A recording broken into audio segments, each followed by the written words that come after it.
Hello friends, here is a thought for the week.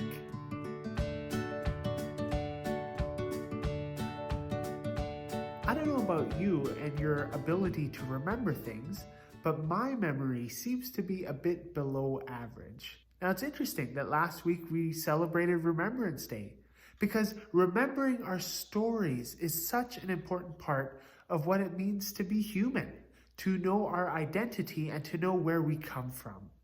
Now, we don't celebrate Remembrance Day in order to glorify or celebrate war itself or violence, but we take time on that day to remember the atrocities of war and the pain and the destruction that violence causes in the world.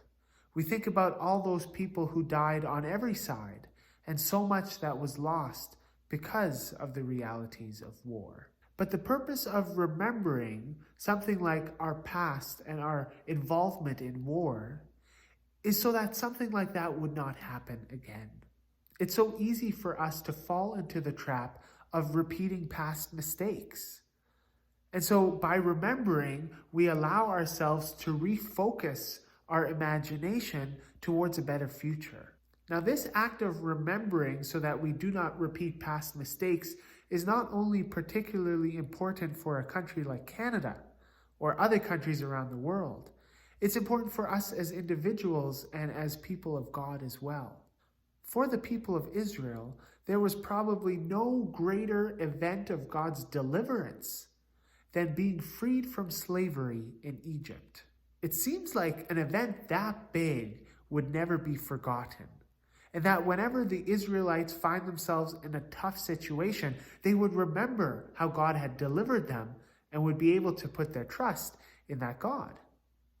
But that's not the way it worked. And in fact, God had to give instruction to the people of Israel to tell them to remember that event.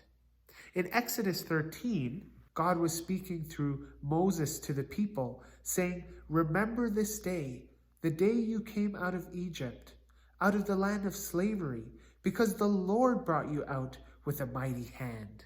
They were supposed to remember and commemorate that event. But of course, as the story goes, it's so often easier to focus on the negative.